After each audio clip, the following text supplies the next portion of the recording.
Então hoje a palestra fica a cargo do nosso amigo Wilson, de falar sobre o tema, o legado de Allan Kardec. E eu passo a palavra para ele.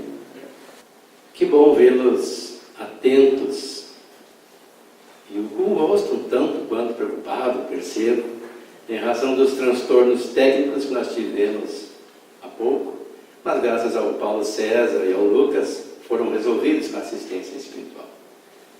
O tema de hoje é o legado de Kardec. Então que nós que estamos aqui e que escolhemos estar aqui, possamos prestar bastante atenção naquilo que vai ser exposto. Falar sobre o legado de Kardec em poucos minutos é uma tarefa um tanto quanto difícil. É necessário, para que nós entendamos o seu legado, fazer um estudo aprofundado, isso em casa, ou melhor ainda, em grupos de estudo. Mas o tema nos foi dado e nós vamos nos desenvolver dele o melhor possível. Então nós vamos ver lá o que é legado. Legado, segundo a lei, é um patrimônio deixado através de uma herança, seria o espólio, mas não é esse o sentido que nós vamos abordar. O legado também pode ser, como nós projetamos aí, formado por bens não materiais, podendo ser cultural ou intelectual, como por exemplo as obras deixadas pelos grandes autores. E é nesse aspecto que nós vamos abordar o legado de Allan Kardec. E nós vamos ver lá em Druidismo e Espiritismo, do Sérgio Biasio, que ele diz que todas as vezes que nós atemos a biografia de Allan Kardec, porque nós não podemos falar do legado dele sem abordar a sua biografia. Ou então nós ficaríamos devendo a compreensão para aqueles que nos ouvem. Então, todas as vezes que nós atemos a biografia de Kardec, o codificador do Espiritismo, lembramos-nos de suas 2 encarnações passadas. As que lembramos, porque ninguém tem só 2 encarnações antes de nascer na Terra, com exceção dos espíritos missionários que vêm de ordens mais adiantadas. Se a gente for fazer um estudo mais aprofundado, há pessoas que dizem que tem 5, mas nós não vamos entrar nesse detalhe. Primeira, como sacerdote druida, na época de Júlio César, cujo nome era Allan Kardec. O que era um sacerdote druida? Para chegar a ser um druida, isso no povo celta, a pessoa tinha que estudar por 20 anos. E o detalhe, na época não havia escritos, eles sabiam ler, mas eles davam maior valor à memória. Então os ensinamentos eram passados oralmente pelos druidas que já o haviam conquistado. Então a pessoa começava a aprender com o sacerdote desde pequeno, quando apresentava faculdades próprias para isso. E ao longo de 20 anos ele ia aprendendo até se tornar um druida, que era um sacerdote. Então essa foi a primeira encarnação que nós nos lembramos. E como é que a gente sabe que ele é um sacerdote druida? Quem nos informou isso foi Zéfiro, um espírito que conviveu com ele ao tempo dos druidas. Também, na segunda, como João Hus, sacerdote tcheco da Idade Média. E depois vamos ver lá com Leon Denis, citado por Sérgio Gregório, em Druidismo e Espiritismo, que diz que no druidismo, como em toda a religião, havia traços esotéricos e esotéricos. Esotéricos com X e esotéricos com S. A nossa língua portuguesa, ela é um tanto quanto difícil de entender certas expressões. Se eu disser aqui, havia traços esotéricos, vocês vão entender com X ou com S. A pronúncia é a mesma. Vai do contexto. Esotérico com X é aquilo de fora, exterior. E esotérico com S é interior. Os que não se aprofundaram na análise esotérica, interior, ficaram com a impressão de que o druidismo é uma religião primitiva, principalmente por causa dos sacrifícios que impunha. Porém, ao penetrarem no âmbito esotérico com S, mudaram de opinião, porque vislumbraram uma doutrina reveladora das altas verdades e das leis superiores do Espírito. Nós não vamos falar sobre o druidismo, vamos ver o que importa mais nessa nossa abordagem. Conforme as tríades druídicas, há 3 fases no círculo da vida. No Anon, ou círculo da necessidade, o ser começa sob a forma mais simples. O que diz o Espiritismo sobre o Espírito? Nós nascemos simples e ignorantes. Mas antes disso, o princípio inteligente já começa a se desenvolver desde o mineral, passando pelo vegetal, o animal, até chegar no nominal, quando se torna espírito. Essa fase anterior à fase espiritual correspondia a essa aí do meio druida. E depois, no Abred, ele se desenvolve vida após vida no seio da humanidade e adquire a consciência e o livre-arbítrio. É a fase espiritual que nós desenvolvemos essa faculdade do livre-arbítrio. O que é o livre-arbítrio? É o poder de, diante de 2 ou mais possibilidades de agir, escolhermos uma, sem que nada nos impeça de agir, a não ser a lei humana. Mas mesmo ela não nos impede. A lei humana funciona quando o ato é descoberto, mas muitas vezes agimos às escondidas, por livre vontade, burlando a lei. Da mesma forma, podemos burlar a lei de Deus que está escrita na consciência. A consciência nos diz que tal ato não deve ser praticado, mas nós, criando justificativas para fazer, podemos fazer. Nada nos impede. Apenas existe uma lei que Deus criou, que é a lei de causa e efeito, que vai, em razão do nosso agir, redundar em um efeito correspondente. Se o agir é bom, o efeito será bom. Se o agir é mau, nossa consciência já nos disse que ele não é bom, o efeito será mau para nós mesmos, se não agora, no futuro. E finalmente, no Winfield, ele desfruta a plenitude da existência e de todos os seus atributos. Liberados das formas materiais e da morte, ele evolui para a perfeição superior e atinge o círculo da felicidade. Os druidas eram reencarnacionistas. Não utilizavam essa palavra porque foi criada por Kardec. Mas sabiam que nós já existimos antes e que voltaremos a existir num corpo físico depois da morte deste. Isso eles já tinham conhecimento. E na sua filosofia eles tinham esse entendimento. Essa última fase corresponde aos espíritos puros, aqueles que não precisam mais reencarnar em um corpo físico. Não precisam mais reencarnar, resumindo.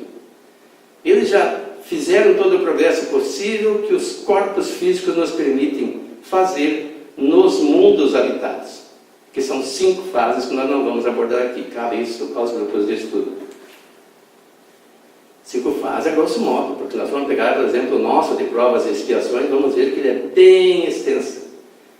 Começa lá nos primórdios da civilização e está findando logo em seguida, pois estamos na fase de transição. Milhares de anos numa única fase. Imaginemos nós no mundo primitivo e nos mundos que vêm adiante, nos mundos de regeneração, nos mundos ditosos, nos mundos felizes. Em resumo, a doutrina dos druidas se baseia em 3 princípios fundamentais. A eternidade de Deus, embora eles não o chamassem assim, mas sabiam que havia um Criador de tudo, a perpetuidade do universo e a imortalidade das almas. Então eles já sabiam. E quando é que aconteceu esse evento dos druidas? Esse povo, os celtas, utilizavam o druidismo desde 2 séculos antes de Cristo, até 2 séculos depois. E o que aconteceu depois?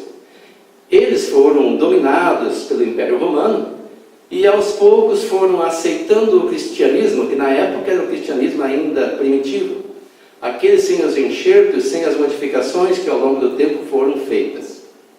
E se extinguiu o druidismo. A maioria dos druidas deixaram de ser druidas, passaram a ser cristãos. Mas ainda existe o neodruidismo. Inclusive, se pesquisarem, vão encontrá-los alguns grupos no Brasil. Mas então eles já tinham os princípios fundamentais: a eternidade de Deus e a perpetuidade do universo e a imortalidade das almas.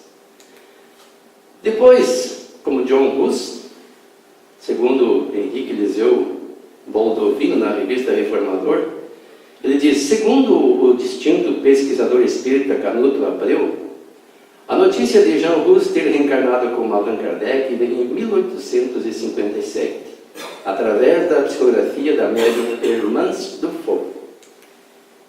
Notemos assim a modéstia e humildade de Kardec, que nunca se referiu a este fato. Hermance Dufault trabalhou com Allan Kardec. Ele levava os questionamentos que serviram para fundar o Livro dos Espíritos e as demais obras a essas médiuns, inclusive uma delas era esta aí. Então ele já sabia através dela que numa encarnação anterior ele tinha sido Jean Hus. E esse homem é venerado no meio protestante. Então Kardec não queria revelar ao mundo que ele teria sido esse espírito, porque as pessoas endeusam ou abominam alguém em razão de ter sido ou não a personagem do passado que lhes chama a atenção. Seria um ídolo para protestantes e alguém indesejável para os católicos. A preciosa fonte dessa notável informação estava em 1921 na livraria de Lei Marie, onde o Dr. Canuto a copiara. Em 1925, passou para o arquivo da Maison des Espírites, tendo sido destruída pelos alemães em 1940, durante a invasão de Paris. Se Canuto não a copiasse, nós não saberíamos, porque essa obra foi destruída. Jean Hus, ou Jesus, Jean Hus e Allan Kardec. Em belíssima mensagem que se encontra em Reformador de setembro de 1978, o espírito Humberto de Campos, através do mediunidade de Chico Xavier, registra o momento sublime em que Jesus se dirige a Jean Hus, antes de reencarnar como Allan Kardec, numa assembleia de espíritos levado no plano espiritual, planejando o século XIX sob as diretrizes do Cristo. Os grandes eventos jamais acontecem sem um planejamento no plano espiritual. E se eles são de capital importância para a humanidade, espíritos elevadíssimos trabalham nisso.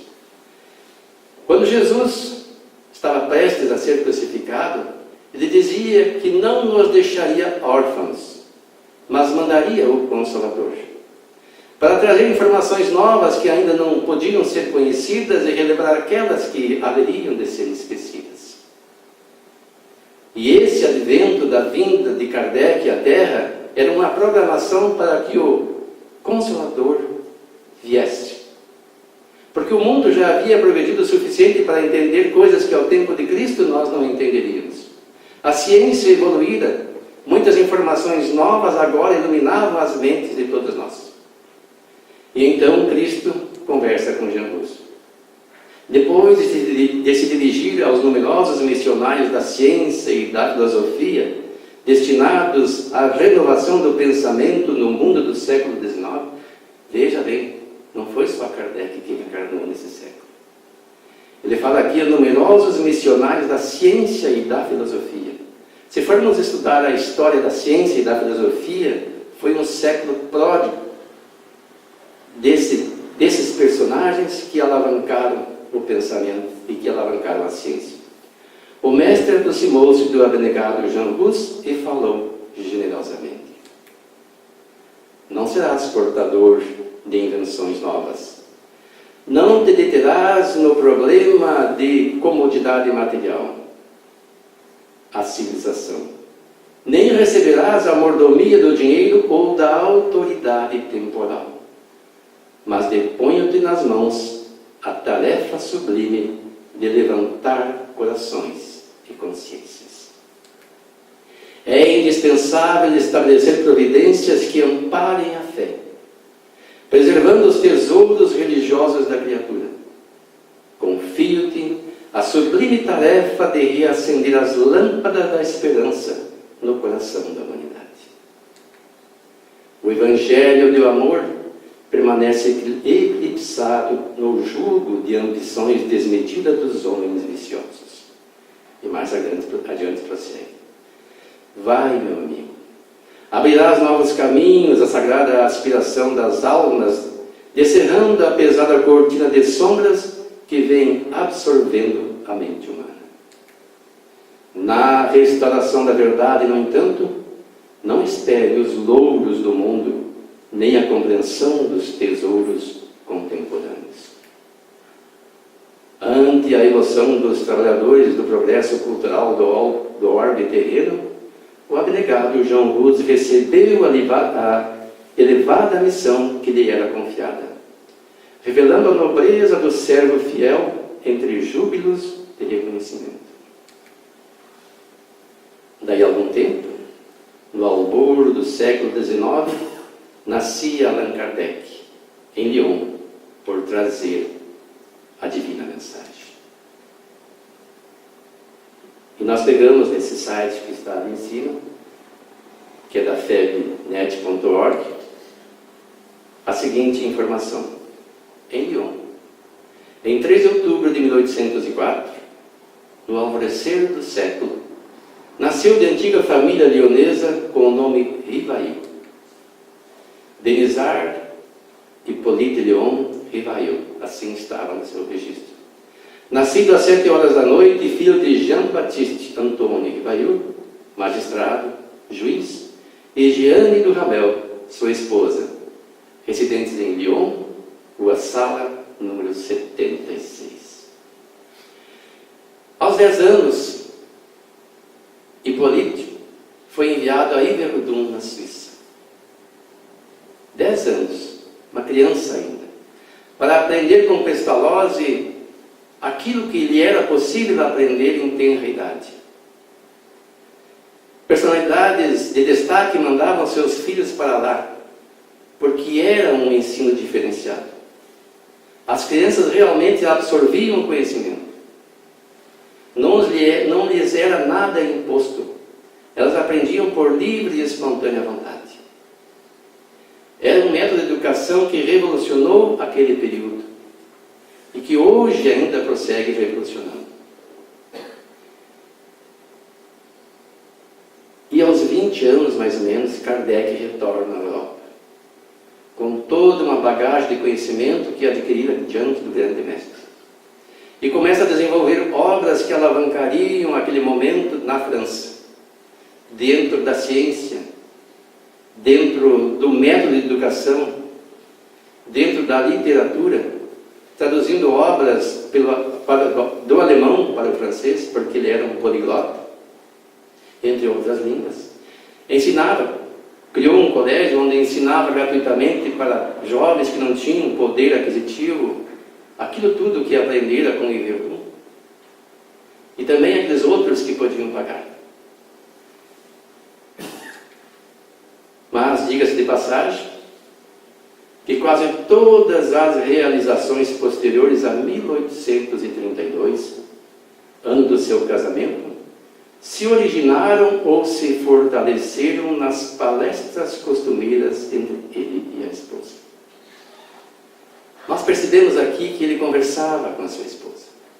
A sua esposa não era apenas uma figura decorativa. Ela havia sido professora e era professora. Então ela tinha um cabedal de conhecimento superior à maioria das pessoas, inclusive homens da época. E ela veio para auxiliar Allan Kardec.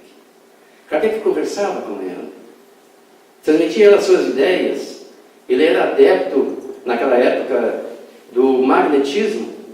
Ele ainda não havia ouvido falar das mesas que giram, das mesas que se comunicavam. Era um cientista, mas já conhecia o poder do magnetismo humano, que é capaz, inclusive, de curar. Ele fazia pesquisa nessas áreas e em tantas outras, e quando ele ia publicar as suas obras, ele tinha diversas já, de renome na França, usando o seu nome, reconhecido que era, e de grande alcance, graças a esse diálogo que ele tinha com a esposa. E, claro, a sua inteligência, a sua capacidade, porque, como vimos antes, ele veio com uma programação, com uma missão dada a ele por Jesus. A mulher, conforme salientou a Condessa de Ségur, é que se devem principalmente às inspirações que os homens concretizam. Muitas vezes a mulher fica na sombra, não aparece. Há pouco tempo se dizia que atrás de um grande homem vem sempre uma grande mulher. Divaldo uma vez usou essa expressão, quando Quando ele viu, Joana chamou-lhe a atenção. Por que atrás? De imediato ele corrigiu. Mas ela chega ao lado e depois avança e até o arrasta. Porque Joana de Ângeles nunca admitiu que a mulher fosse um ser que ficasse atrás. A mulher é igual ao homem. Ela tem as mesmas potencialidades. Somos todos espíritos. O Espiritismo nos ensina. Apenas nos manifestamos num corpo masculino ou feminino. E devido à cultura daquela época, a mulher não tinha muita vez na sociedade. Ainda hoje ela luta pelos seus direitos. Já conquistou bastante, mas muito ainda tem que conquistar. Nós percebemos pelas notícias que muitas vezes a mulher ganha menos que um homem fazendo o mesmo trabalho. Isso é da sociedade do século XXI iniciando. Que trazemos ainda arraigado em nós aquela ideia de que o homem tem mais valor que a mulher e que é mais capaz. Mas se formos olhar bem, muitas vezes as mulheres, quando lhes damos oportunidade, desenvolvem trabalhos que muitas vezes a maioria de nós, homens, não conseguimos desenvolver. Porque são espíritos. E como eu disse, o espírito tem uma potencialidade dele, dada por Deus, que nós trazemos em germe e desenvolvemos nas diversas encarnações. Mas prosseguindo, em maio de 1855, convidado para assistir uma reunião na casa da senhora Pleine Maison, na rua Grange, Batelier, número 18, aí presenciou pela primeira vez o fenômeno das mesas que giravam, saltavam e corriam, em condições tais, depois ele mesmo, que não deixavam margem a qualquer dúvida. Kardec não foi de imediato, quando convidado, a assistir a essas reuniões, porque naquela época eram reuniões em que era aberto ao público mediante pagamento. Era uma diversão. O fenômeno existia para chamar a atenção, mas ainda não se entendia como que ele acontecia. E Kardec, um cientista cético que era, foi ver quais as causas. E analisando tudo, percebeu que não existiam causas físicas, que alguma coisa a mais existia naquele fenômeno. Viu ainda as respostas inteligentes que, por meio de pancadas, a mesa fornecia. E assistiu a alguns ensaios de escrita mediúnica numa ardósia, com auxílio do primitivo processo da cesta de bico, ou Corbel e Topi, escrita em O Livro dos Médiuns. Ali tem uma imagem do que seria essa cesta de bico. Em obras póstumas, tem um registro lá na segunda parte, que diz assim, dos escritos de Kardec: eram geralmente frívolos os assuntos tratados. Ora, se era para diversão, as pessoas não se divertem com coisas sérias. Ninguém vai a um grupo de estudo para se divertir, a não ser que ele ache que o aprendizado é uma diversão. Feliz daquele que assim pensa. Mas as pessoas, às vezes, quase sempre temos como diversão aquilo que é chulo, aquilo que é motivo de riso, de piada. Não as coisas que nos fazem pensar, que nos chamam a analisar, a reflexionar. Os assistentes se ocupavam principalmente de coisas respeitantes à vida material, ao futuro, numa palavra, de coisas que nada tinham de realmente sério. A curiosidade e o divertimento eram os móveis capitais de tudo. Dava o nome de Zéfiro, o espírito que costumava manifestar-se. Nome perfeitamente acorde com o seu caráter e com o da reunião. Percebe-se que era um espírito um tanto quanto brincalhão. Entretanto, era muito bom e se dissera protetor da família. Se com frequência fazia rir, também sabia, quando preciso, dar ponderados conselhos e manejar, sem ensejo se apresentava, o epigrama espirituoso e mordaz. Relacionamos de pronto e ele me ofereceu constantes provas de grande simpatia. Não era um espírito muito adiantado, porém, mais tarde, assistido por espíritos superiores, me auxiliou nos meus trabalhos. Depois disse que tinha de reencarnar e dele não mais ouvir falar.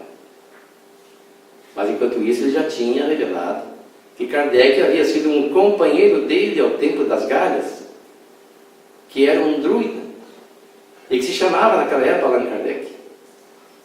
Então Kardec já tinha consciência. Nós chamamos Kardec ao professor Rivaio, que Hippolyte Léon Denisard de Rivail, que nós conhecemos por Kardec, ou Allan Kardec. Se nós falarmos Hippolyte Léon Denisard de Rivail, a maioria das pessoas fora do movimento espírita não vão saber do que se trata.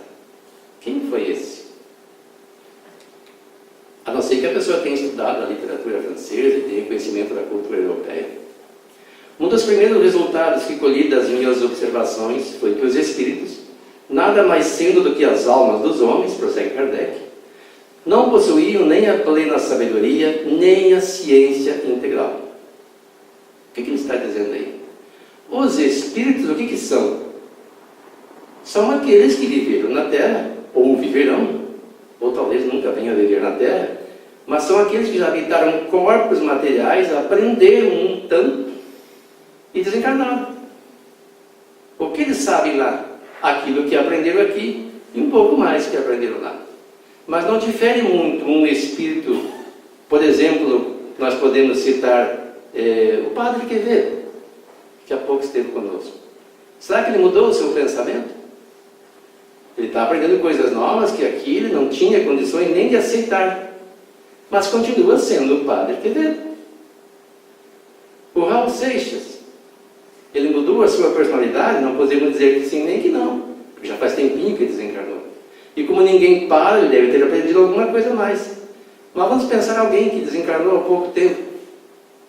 Um parente nosso, por exemplo. Qual é a mudança que há no processo da desencarnação? Apenas nós mudamos a roupagem com a qual nos manifestamos e passamos a nos manifestar com o corpo perispiritual, que é aquele que deu o molde a esse, que serviu de molde a esse, e que sobrevive à morte deste, com o qual nos manifestamos no mundo dos espíritos. Mas quem se manifesta é a criatura que esteve aqui. Nós, ao desencarnarmos, não vamos ser nem mais nem menos do que somos hoje. Então muitas pessoas às vezes questionam assim, será que eu vou para o mal? Será que eu vou para o nosso lar ou para um outro lugar bom? Aí nós podemos fazer a seguinte análise. Como te sentes? Como está o teu mundo interior? Como está a tua consciência? De acordo com as vibrações que você alimenta, será o ambiente onde vai viver. Porque os espíritos se atraem por afinidade. E formam grupos.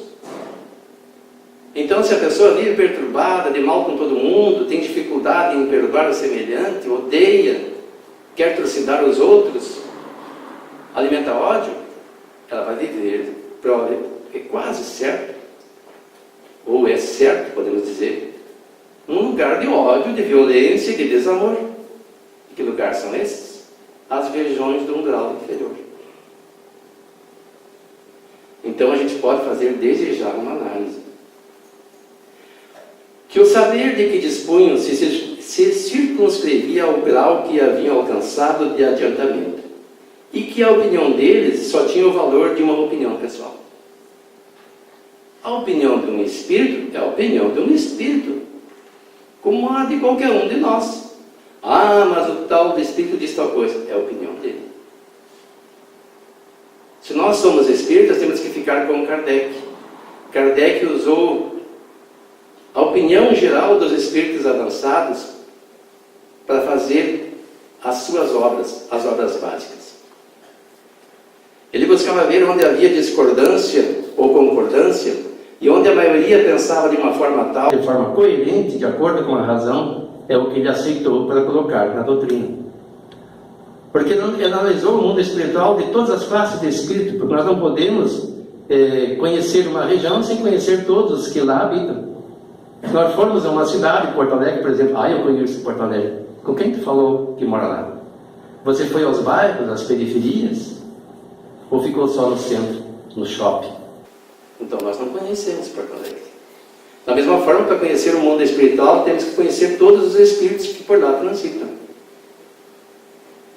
Reconhecida desde o princípio, esta verdade me preservou do grave escolho de crer na infalibilidade dos espíritos e me impediu de formular teorias prematuras, tendo por base o que fora dito por um ou alguns deles.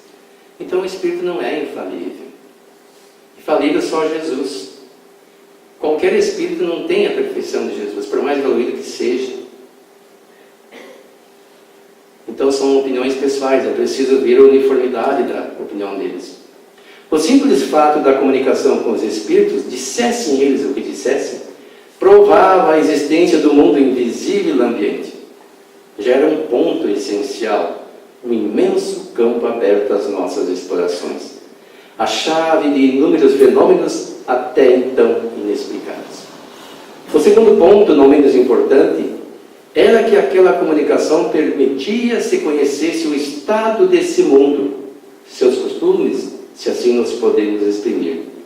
Vi logo que cada espírito, em virtude de sua posição pessoal e de seus conhecimentos, me desvendava uma face daquele mundo.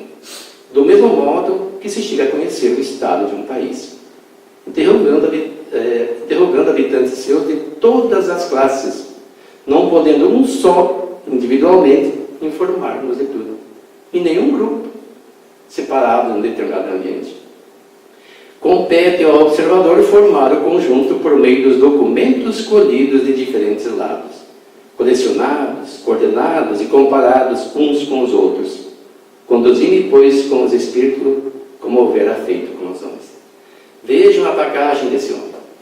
Aos 10 anos, levado a estudar na Suíça.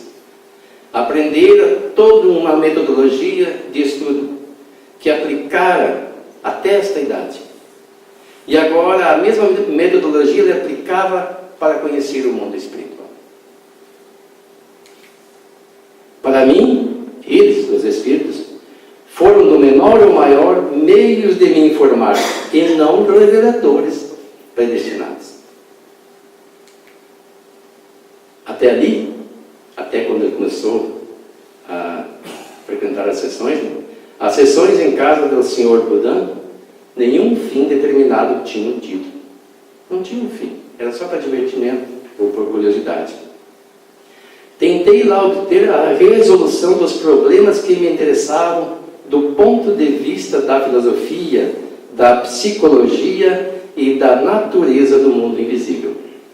Levava para cada sessão uma série de questões preparadas e metodicamente dispostas. Eram sempre respondidas com precisão, profundeza e lógica. A partir de então, as sessões assumiram caráter muito diverso. As sessões que Kardec frequentava, porque o fenômeno estava espalhado pela Europa, em outros países, inclusive fora da Europa. Entre os assistentes, contavam-se pessoas sérias, que tomaram por elas vivo interesse, e se me acontecia faltar, ficavam sem saber o que fazer. As perguntas fúteis haviam perdido, para a maioria, todo o atrativo. Vamos relembrar. No começo, era a mesa que balançava, que batia, e aquilo era diversão para as pessoas. Ainda existem fenômenos assim apresentados na TV, que as pessoas se encantam porque não conseguem descobrir se aquilo é um truque, ou se é uma mágica, ou se é uma coisa do outro mundo, chamam de sobrenatural. Então isso, mas como tudo cansa. Então passaram a utilizar aqueles próprios recursos para fazer perguntas, quando perceberam que as mesas podiam dar respostas.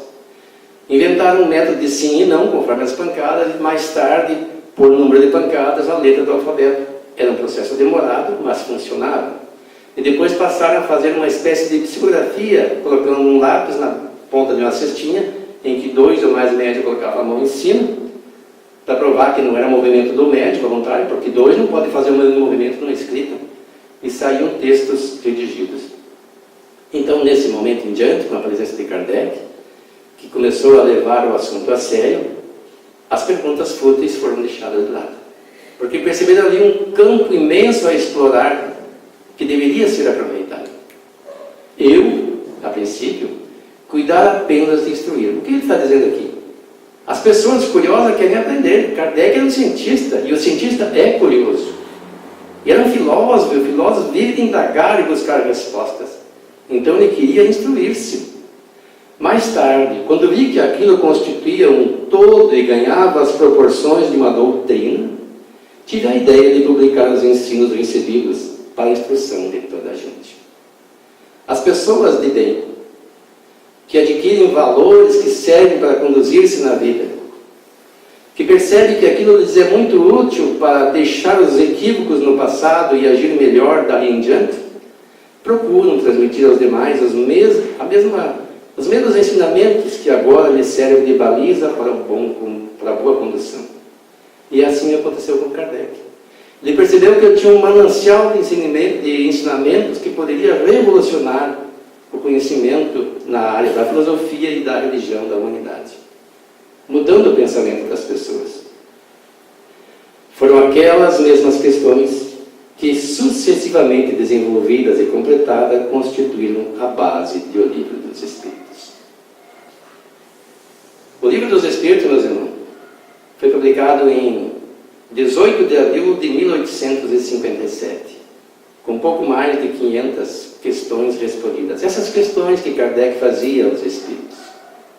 Mas ele não parou por ali, ele continuou a fazer questionamentos. E mais tarde ampliou. Hoje o Livro dos Espíritos tem 1019 questões. A primeira questão aborda os assuntos relativos a Deus. E a primeira pergunta que ele faz: que é Deus? Demonstrando sabedoria já no questionamento.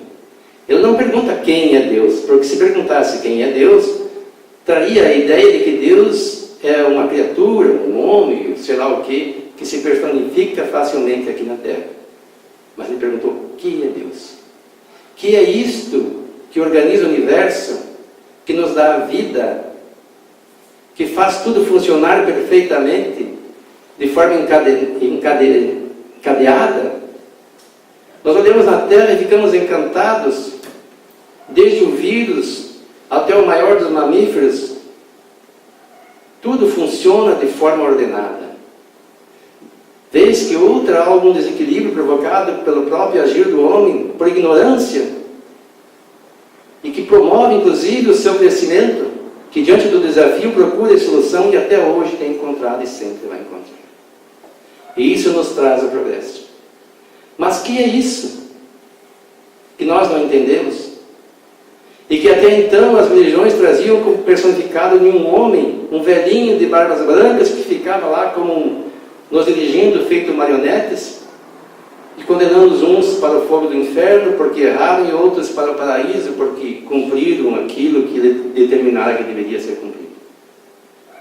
Mas já naquele tempo as pessoas reflexionavam: quem é que cumpre integralmente o que diz o Evangelho de Jesus, embora deturpado? A moral estava lá presente. Quem é que tinha condições de cumprir com os 10 mandamentos integralmente? Quem é na terra que poderia ser maior que João Batista, segundo as palavras do Cristo? O menor do reino dos céus é maior do que João Batista. Então ninguém iria para o chamado para isso. E as pessoas perguntavam: quem é Deus? Mas Kardec perguntou: quem é Deus? Então existe todo um trabalho que traz para nós as respostas das coisas que nós até então até duvidávamos, mas sempre buscávamos. Ainda em Obras Póstumas, em 9 de abril de 1856, em casa do Sr. Boudin, da média Sra. Boudin, Kardec pergunta ao seu guia, o Espírito que se revelou como Espírito Verdade: disseste que serás para mim um guia, que me ajudará e protegerá. Compreendo essa proteção e o seu objetivo, dentro de certa ordem das coisas. Mas poderias dizer-me se essa proteção também alcança as coisas materiais da vida? Porque muitas vezes nós ouvimos dizer que não podemos pedir aos Espíritos as questões materiais. Mas Kardec perguntou: se o Espírito diz que o ajudaria e protegeria, isso também englobaria as questões materiais? Vejam a resposta: nesse mundo, a vida material é de muito ter-se em conta. Não te ajudar a viver seria não te amar. Ele não disse que ia resolver as questões materiais. Kardec precisava de 2 trabalhos para enfrentar as dificuldades.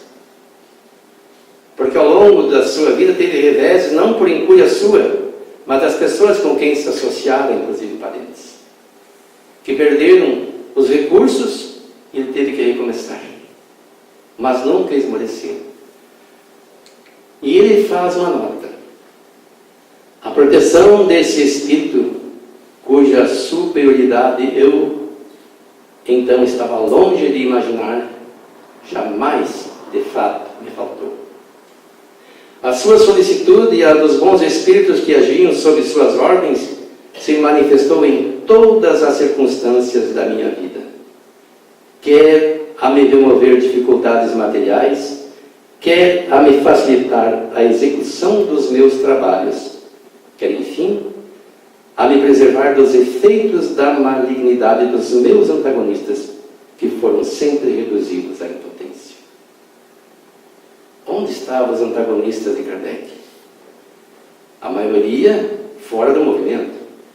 Mas havia pessoas dentro do próprio movimento que faziam intrigas, que desmereciam o seu trabalho, que o caluniavam, diziam que se apoderava dos recursos das obras que vendia, quando na verdade ele tirava do próprio bolso.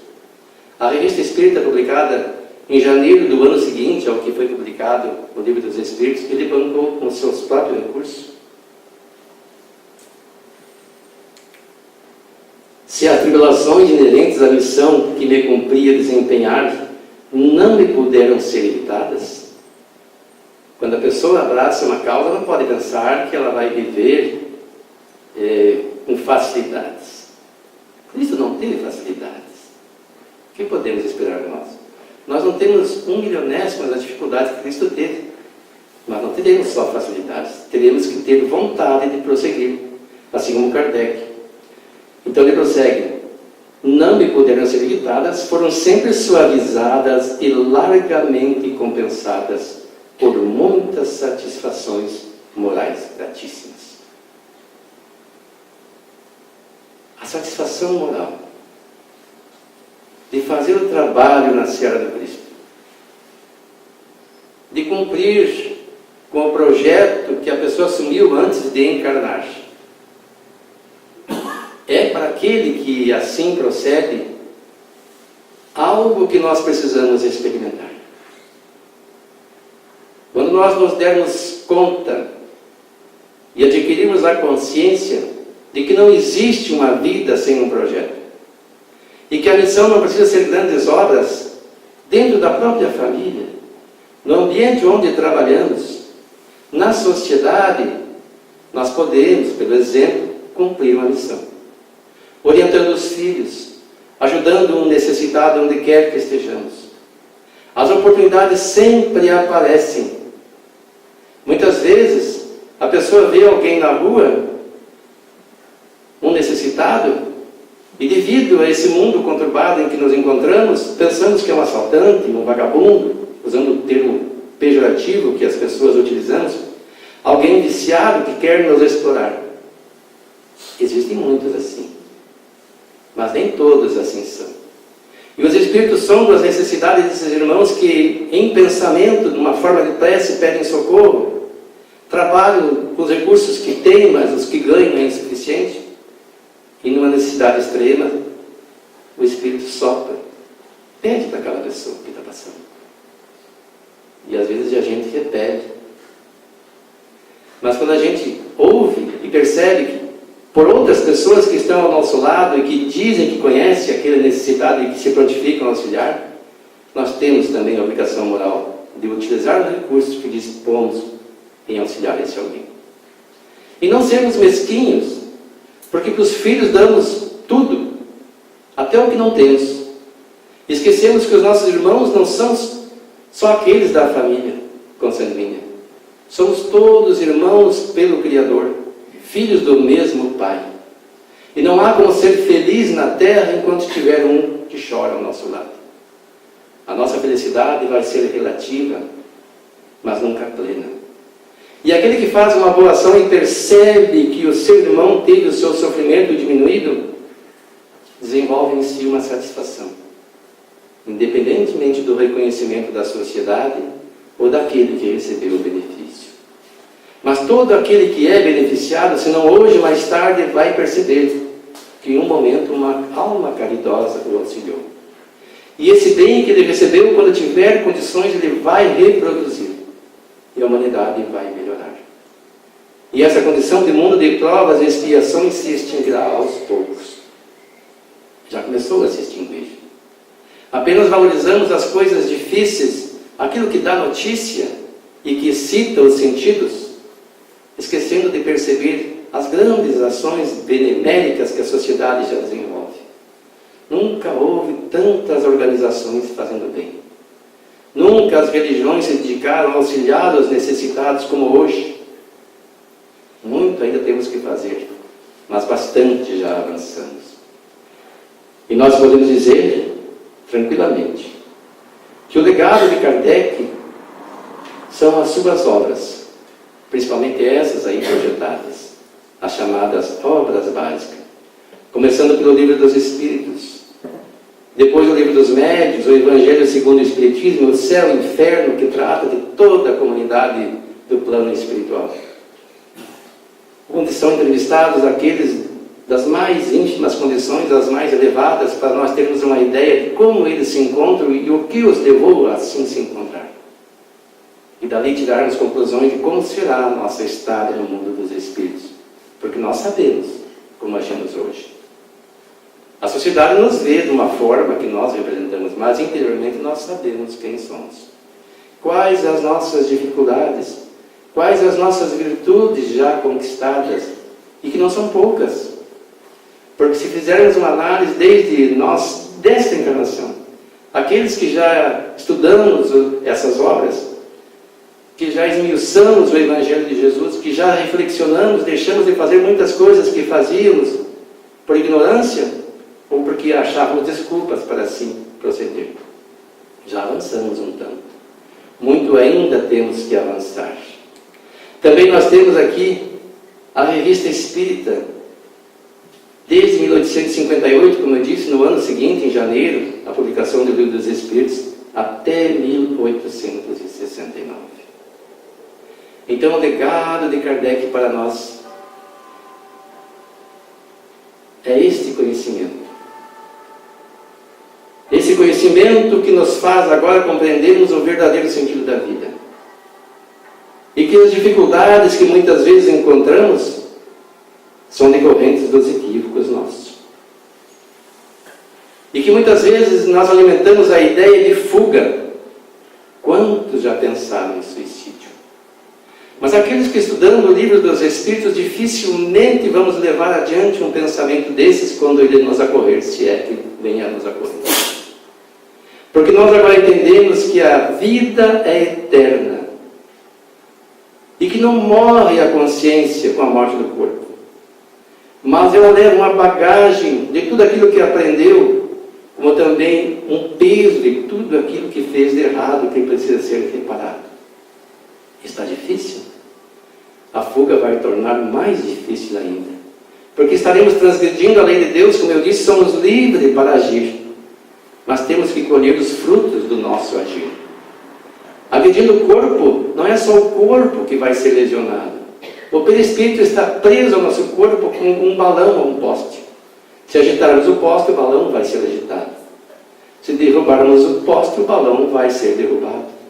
O perispírito vai sofrer as consequências dos nossos atos bons ou maus. Então, o legado de Kardec é no sentido de que nós somos eternos e que a encarnação não é uma punição, é um processo de aprendizado que Deus nos dá. E que Deus não é aquele velhinho que está lá nos julgando e condenando, mas é o Deus que Jesus nos trouxe de amor, de bondade, na figura de um Pai, que nos ama todos indistintamente e que oportuniza sempre recomeçarmos. E que estão os espíritos superiores, principalmente o nosso guia espiritual ao nosso lado, em todos os momentos. Nós é que muitas vezes modificamos o pensamento e fugimos à frequência da sua sintonia mental. E não recebemos as boas inspirações, que vêm nos auxiliar nos momentos difíceis, para que nós deles saiamos com os nossos recursos e com o auxílio dos espíritos superiores. Todos nós temos um mentor espiritual, um espírito superior que nos auxilia, que apenas precisa ser ouvido, através da prece bem feita, um momento de reflexão, pedindo Ele nos venha auxiliar, interceder por nós diante de Jesus, diante de Deus.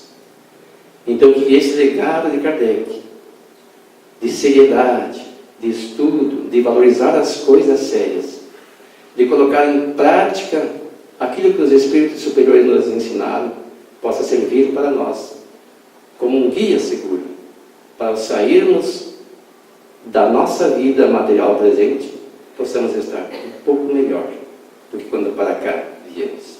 Muito obrigado pela atenção. Então, agradecidos ao Wilson, convidamos a todos para nós encerrarmos essa etapa do trabalho de hoje. Possamos então fechar o olho do corpo físico, possarem então, em harmonia e paz, levar nosso pensamento a Deus e a Jesus, nosso benfeitor amigo, que veio a demonstrar por nós, através da parábola, que Deus, Pai amoroso, não abandona ninguém. Ele deixa em segurança cada uma das suas 99 ovelhas e vai em busca daquela que, de alguma forma, desviou-se do caminho e perdeu-se. Reconduza ela à segurança e alegra-se pelo retorno. Que possamos todos nós, mesmo diante das nossas dificuldades, que elas hão de vir, relembrar que o Pai amoroso nos confiou um ser, um amigo fraterno que sempre está ao nosso encontro e nosso auxílio. Que possamos nos concentrar em lembrar dele e, com certeza, diante da nossa necessidade e mérito, vamos de ouvir a necessidade e a resposta de cada um deles. Benfeitores amigos, obrigado pelo incessante trabalho em conduzir a cada um de nós para o caminho do bem. Desculpe-nos se de alguma forma desviamos do caminho e erramos, mas que possamos a cada recomeço, a cada dia que renasce, nos pôr em caminho da fraternidade e do amor, em busca de sermos melhores. Pois só assim iremos ser irmanados uns aos outros, verdadeiros irmãos, indo em encontro à porta estreita, saciando-nos com o pão da vida e a água à vida. Obrigado, Jesus, pelo teu exemplo, pelo teu amor e carinho que prestaste a cada um de nós da humanidade, pois sabemos que tu guia este planeta e conduz ele ao progresso. Que possamos ser dignos do teu esforço e possamos ser um braço forte e mão amiga no trabalho do bem que há de vir a cada um de nós. Que saibamos, pelo conhecimento aqui prestado, pela literatura e pelo conhecimento que hemos de construir nesta vida, no momento de necessidade e amparo ao irmão, temos a palavra certa no momento exato. Obrigado, Jesus, e que assim seja. Então, agora, ao encerrado dessa etapa do trabalho, convidamos a todos aqueles que, sem necessitados de um passe, possam permanecer em silêncio, em fila aqui ao lado, e todos os demais que já se sentiram harmonizados e felizes, possam ter um ótimo retorno aos seus lares. Obrigado.